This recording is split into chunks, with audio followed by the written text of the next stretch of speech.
Hi friends, Ashley from Wildwoods&Homestead. I had a little project that I wanted to share. I had been working on some crochet baby socks for my newest little one, and because she's a girl, I really wanted to do a nice pretty berry pink dye on the socks, and I've never dyed socks before or wool yarn or anything like that. So I wanted to do something that was natural, and I had a lot of beets overcrowding in my greenhouse, so I went out, thinned them a little bit, and brought some of the beets inside, thinking that maybe I could make a natural dye. I just think beets have this beautiful deep berry red color, and that was kind of what I was hoping I could get onto these socks. So I left the skins on the beets, and I just cut them up, and I kind of crushed them as best that I could, just to try to release as much of that beautiful beet color that I could. And then I had been reading about using mordants to set dye, and I did run across an alum mordant for natural dyes on Amazon. I might try that next time, but this time I just wanted to use what I had in the house, and I already had white vinegar and sea salt, and I read that those could be used as mordants. So after I chopped up my beets, I put them in my pot, and I put in about a quart of water, and then for my mordant I used a cup of white vinegar and about a tablespoon of sea salt. Then I just put that on my stove and I heated it. I let it simmer for about 10 minutes. I wasn't really sure how long I should let it simmer. I didn't know if I let it simmer longer, if I could get more of that beautiful beet color out. Already you can see that so much of that beet color was dyeing the water there, but I went ahead and just let that simmer for about 10 minutes, and then I grabbed my socks, and I made these out of a bare roving wool yarn, but I ran out of yarn on the second sock, so it has a different yarn. It is still wool, but it's a sport weight Peruvian wool yarn. So they are two different types of yarn, and I didn't mind that because I thought that would give me a really good idea to see how the two different yarns took the dye. Before I put them in the dye, I thought I should saturate them in warm water, and because it was a roving wool, I didn't want to risk felting, so I just carefully put it into my warm water and just kind of gently agitated the socks.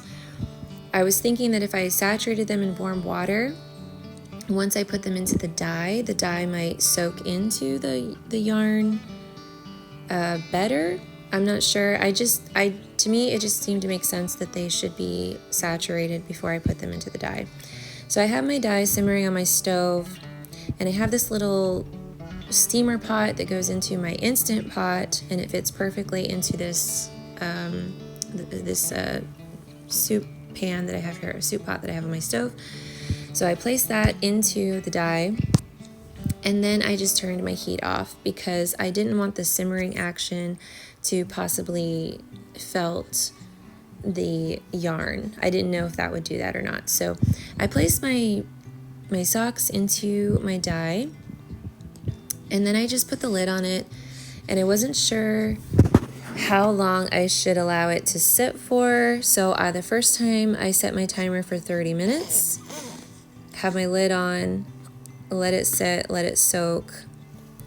When I came back to it, I flipped my socks around, and I kind of tried to just move them around in the dye because I really wanted to get every bit of that yarn saturated. So I flipped my socks over and I let it sit for an additional 15 minutes. I have no idea how long you should allow something to sit in the dye. I was just experimenting here. I didn't want the project to take all day, and I still wanted to give it adequate time to sit and soak in. When I came back to it, I was really excited because I thought, wow, this is really beautiful. It really took that color. It just seemed really vibrant. And I was hoping that when I rinsed it, I would still have that beautiful berry pink color, but it would just be a bit lighter. So I carefully removed my socks from my dye, and then I'm just gonna go take it over to my kitchen sink and start rinsing off that excess dye.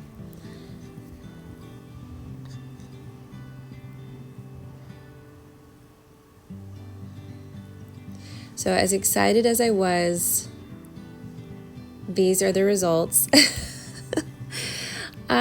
I was a little disappointed. It turned more of an orange color. I mean, it's still a pretty orange color. It just wasn't that beautiful kind of baby berry pink that I was going for. But I thought, well, it's an experiment. I am just going to keep going with this and see what happens. So I kept rinsing it out. I used some of my dish bar to create a detergent and wash out the excess dye.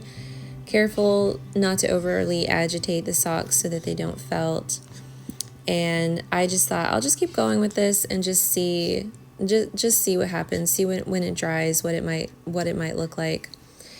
When I went to go hang them up, I just showed them to my husband briefly, and I said, yeah, I was trying to dye these wool socks with beets, and he said, oh, well, that must be difficult.